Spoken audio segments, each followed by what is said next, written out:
નમસ્કાર દોસ્તો, સ્વાગત છે આપ સર્વનું તમારી પોતાની YouTube channel ocean coaching classes પર। મિત્રો, આજે આપણે ધોરણ 7ની હિન્દી વિષયની જે સ્વ અધ્યયન પોથી છે તે હિન્દી વિષયની જે 2025-26માં નવી સ્વ અધ્યયન પોથી આવી છે તે નવી સ્વ અધ્યયન પોથીમાં પાઠ નંબર 1 ચિત્ર કે સંગ સંગ જે ચિત્રપાઠ છે તેનું સંપૂર્ણ સોલ્યુશન આપણે આ વિડીયોની અંદર જોવાના છે। મિત્રો, અહીંયા તમે જોઈ શકો છો કે ધોરણ 7ની આ જે સ્વ અધ્યયન પોથી છે તે સ્વ અધ્યયન પોથીના દરેક પાઠના સંપૂર્ણ સોલ્યુશનના વિડીયો અને પીડીએફ આપણી ચેનલ ઉપર મુકાઈ ચૂક્યા છે। તો જરૂરથી આ વિડીયો અને પીડીએફનો અભ્યાસ કરી લેજો। પીડીએફ મેળવવા માટેની લિંક તમને નીચે ડિસ્ક્રિપ્શન બોક્સમાં પણ આપેલી છે। અને હવે ખાસ મહત્વની જાહેરાત એ છે કે તમે પીડીએફ વોટ્સઅપ પર પણ મેળવી શકો છો। તો વિદ્યાર્થી મિત્રો જરૂરથી મેળવી અને અભ્યાસ કરી લેજો। તો જોઈએ પાઠ નંબર 1 चित्र के संग संग। एमा छे प्रश्न नंबर 1 चित्र का अवलोकन करके सही विकल्प चुनकर बॉक्स में सही का निशान कीजिए। तो अहींया तमे जोई शको छो कि सरस मजानुं आपणे एक चित्र आपवामां आवेलुं छे। ए चित्र उपरथी जोईए आपणे पहेलो सवाल, गुब्बारे वाले के हाथ में कितने गुब्बारे हैं? तो जवाब आवशे 7। बीजू, साइकिल वाले के हाथ में क्या है? तो जवाब आवशे पंप। त्रीजू, रिक्शा में कितने यात्री बैठे हैं? तो अहींया जवाब आवशे 1। त्यार पछी चौथुं, कुंजड़ीन सब्जी बेचने कहाँ नहीं जा सकती? तो जवाब आवशे अस्पताल। पांचमो सवाल, रबड़ से बनी चीज कौन सी नहीं है? तो जवाब आवशे किताब। मित्रों, तमारा माटे खास महत्वनी सूचना है कि धोरण 3 થી 10ની कोईपण नवी स्व अध्ययन पोथी जे 2025-26માં આવી છે તેના કલરફુલ સોલ્યુશનની પીડીએફ હવે તમે વોટ્સઅપ પર પણ મેળવી શકો છો। તો વોટ્સઅપ પર પીડીએફ મેળવવા માટેનો નંબર આપેલો છે 7046222254। આ નંબર ઉપર કોન્ટેક્ટ કરી સંપર્ક કરી સોલ્યુશનની પીડીએફ તમે મેળવી શકો છો। એપ્લિકેશન ઉપર પીડીએફ મેળવવા માટે આપણી એપ્લિકેશનનું નામ છે ઓશન કોચિંગ ક્લાસીસ। તો એપ્લિકેશન ડાઉનલોડ કરીને અહીંયાથી તમે તમામ સોલ્યુશનની પીડીએફ છે તે મેળવી શકો છો। ત્યાર પછી છે પ્રશ્ન નંબર 2। એમાં કહ્યું છે કે प्रश्न 1 के चित्र का अवलोकन करके प्रश्नों के उत्तर लिखिए। पहलो सवाल, चित्र में कौन कौन से यातायात के साधन दिखाई दे रहे हैं?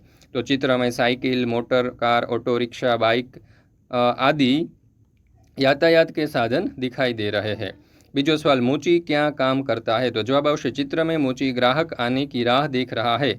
यदि ग्राहक आए तो उसके चप्पल सी देता या बूट पॉलिश कर देता। त्यार पछी छे त्रीजू, शब्दों को हिंदी में लिखिए। तो अहींया छे फुग्गारो, तो फुग्गो एटले के गुब्बारा, शाकभाजीवाળી तो कुंजड़ीन, साइकल तो साइकिल, थांभलो तो खंभा, पोपट तो तोता ने कूतरो तो कुत्ता। चौथो सवाल, साइकिल वाला साइकिल में हवा क्यों भर रहा है? तो जवाब आवशे साइकिल के टायर से हवा निकल गई होगी या पंक्चर हुआ होगा, इसलिए साइकिल वाला साइकिल में हवा भर रहा होगा। पांचवा सवाल, ईंधन के बिना चलने वाले यातायात के साधन के नाम लिखिए। तो साइकिल, बैलगाड़ी, तांगा, ऊँटगाड़ी आदि यातायात के साधन ईंधन के बिना भी चलाए जा सकते हैं। त्यार पछी छे प्रश्न नंबर 3, चित्र का अवलोकन करके प्रश्नों के उत्तर लिखिए। तो अहींया सरस मजानुं आपणे चित्र आपेलुं छे एक्सिडेंटनुं। तो आ चित्र उपरथी जोईए पहेलो सवाल, टायर के अलावा फटने वाली चीज़ों के नाम लिखिए। तो टायर के अलावा फटने वाली अन्य चीज़ें गुब्बारा, पटाखा, गैस सिलेंडर आदि है। त्यार पछी छे बीजो सवाल, टायर फटने का प्रभाव किन पर नहीं पड़ा, क्यों? तो जवाब आवशे टायर फटने का प्रभाव रिक्शा, कार और मकानों पर नहीं पड़ा क्योंकि ये सब टायर फटने की जगह से दूर है। त्रीजो सवाल, सब्जियों के अलावा बिकने वाली चीज़ों के नाम लिखिए। तो सब्जियों के अलावा बिकने वाली चीज़ें गुब्बारा, चप्पल, सब्जी, खिलौने, मिठाई, पुस्तकें आदि है। चौथुं, टायर फटने के बाद साइकिल वाले का क्या हुआ? तो उत्तर, टायर फटने के बाद धमाका होने की वजह से साइकिल वाला आदमी गिर पड़ता है। त्यार पछी छे प्रश्न नंबर 4, नीचे दिए गए चित्र का 8-10 वाक्य में वर्णन कीजिए। तो अहींया आपणे सरस मजानुं एक चित्र आपवामां आवेलुं छे। आ चित्र उपरथी आपणे वर्णन करवानुं छे। तो आ प्रमाणे करी शकीए। जो चित्र में एक ग्रामीण बाजार का दृश्य है। बाजार में कई दुकानें हैं जो विभिन्न प्रकार का सामान बेच रही है। लोग दुकान पर सामान खरीद रहे हैं। बाजार में कुछ बच्चे खेल रहे हैं। चित्र में कुछ पेड़ और घर भी दिखाई दे रहे हैं। बाजार में एक महिला टोकरी में सामान ले जा रही है। एक आदमी अपनी दुकान पर बैठा है। एक बच्चा अपनी माँ के साथ चल रहा है। बाजार में कई लोग घूम रहे हैं। चित्र एक व्यस्त और जीवंत बाजार का दृश्य दिखाता है। त्यार पछी छे प्रश्न नंबर 5, प्रश्न क्रमांक 4 में दिए गए चित्र पर से प्रश्नों के उत्तर लिखिए। एमां पहलो सवाल, यह चित्र कहाँ का है? तो जवाब आवशे यह चित्र किसी गांव के बाजार या सब्जी मंडी का है। बीजो सवाल, चित्र में कौन कौन सी क्रियाएं हो रही है? तो उत्तर, चित्रों में कई सारी क्रियाएं हो रही है जैसे कि खरीदने की, बेचने की, चलने की, खेलने की, खाने की, बात करने की आदि। सामान लाने के लिए आप साथ में क्या ले जाते हैं? तो मैं जब भी कोई सामान लाने के लिए जाता हूँ तो अपने साथ कपड़े की थैली ले जाता हूँ। आपके घर में सब्जी लाने के लिए कौन कौन जाता है? मेरे घर में सब्जी लाने के लिए ज़्यादातर मेरी माँ जाती है, कभी कभी दादी भी जाती है। पाँचवां सवाल, आपको अगर इस दुकान में से कुछ खरीदना हो तो क्या खरीदेंगे? उत्तर, मुझे अगर इस दुकान में से कुछ खरीदना है तो मैं कुछ सब्जियां और ताजे फल खरीदूंगा। ત્યાર પછી છે પ્રશ્ન નંબર 6, ચિત્ર કા અવલોકન કરકે 8-10 વાક્ય કા વર્ણન कीजिए। ચાલો, તો અહીંયા તમે જોઈ શકો છો કે ચિત્ર આપણને નીચે આપેલું છે।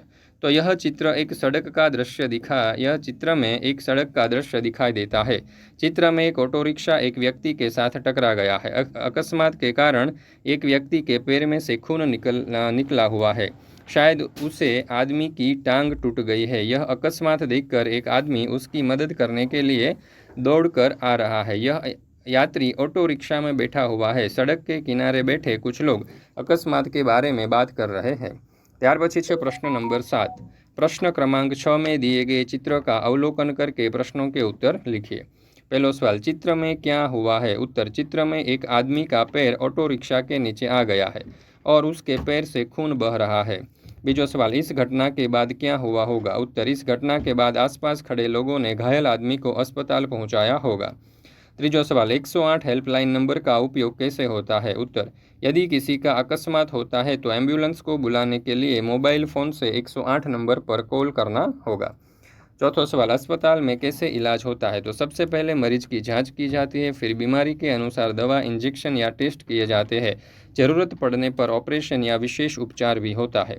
पाँचवां सवाल, घटना के स्थल पर तात्कालिक इलाज कैसे कर सकते हैं?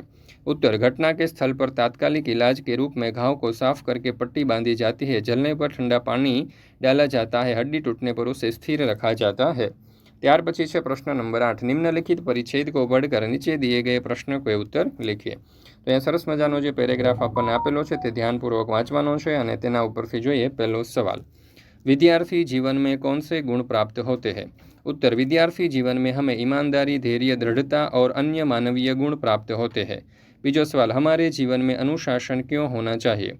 उत्तर, अनुशासन हमें जीवन के पथ पर आगे बढ़ाने में मदद करता है और जीवन की नींव को मजबूत बनाता है, जिससे जीवन की इमारत भी मजबूत होती है। तीजो सवाल, विद्यार्थी जीवन का उद्देश्य क्या है? उत्तर, विद्यार्थी जीवन का उद्देश्य हमें अनुशासन और अध्यापन करना सिखाना है और यह हमें जीवन के पथ पर आगे बढ़ने तथा मानवीय गुणों को प्राप्त करने में मदद करता है। चौथों, आपको जीवन में किसका मार्गदर्शन मिला है, कैसे? तो मुझे अपने जीवन में अपने माता पिता और शिक्षकों से मार्गदर्शन मिला है। माता पिता ने अच्छे रास्ते पर चलकर और शिक्षक ने अच्छा आचरण करके ये बातें सिखाई है।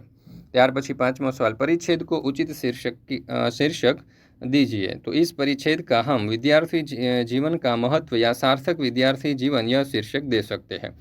सही शब्द के सामने बॉक्स में सही और गलत के सामने गलत की निशानी कीजिए। तो अहींया તમે જોઈ શકો છો, સબ્જી, જૂતે, ઇન્સાન ગલત છે એટલે એના ઉપર ખોટું કર્યું છે, રિક્ષા સાચું છે, બદલ સાચું છે, ત્યાર પછી પંપ સાચું છે, થેલા સાચું છે, કૂતા, ઇમારત સાચા છે। તો તમે જોઈ શકો છો સાચા ઉપર ખરાની અને ખોટા ઉપર ખોટાની નિશાની કરેલી છે। મિત્રો, ધોરણ 3 થી 12ની કોઈ પણ પ્રકારની પીડીએફ અને પીપીટી તો જો તમારે જોઈતી હોય તો તમને મળી જવાની છે ઓશન કોચિંગ ક્લાસીસ પર। સ્વ અધ્યયન પોથીના સોલ્યુશન, સમજૂતી, સ્વાધ્યાય, ગાલા સ્વાધ્યાય પોથી, પ્રોજેક્ટ પ્રવૃત્તિ, પ્રયોગ પોથી, ભૂગોળ પોથી, અંગ્રેજી ગ્રામર, યુનિટ ટેસ્ટ, આઈએમપી પ્રશ્નો, અસાઇનમેન્ટ કે કોઈ પણ પ્રકારના સોલ્યુશનની પીડીએફ અહીંયાથી તમને મળી જશે। વોટ્સઅપ પર પીડીએફ અને પીપીટી મેળવવા માટે નંબર આપેલો છે 7046222254। આ નંબર ઉપર તમે કોન્ટેક્ટ કરી શકો છો। એપ્લિકેશન પર પણ પીડીએફ ઉપલબ્ધ છે, તો જરૂરથી એપ્લિકેશન પણ ડાઉનલોડ કરી લેજો। ત્યાર પછી છે પ્રશ્ન નંબર 10, शुद्ध रूप से लिखिए। पहलू, खंभा पर तोता बैठा है, तो खंभे पर तोता बैठा है।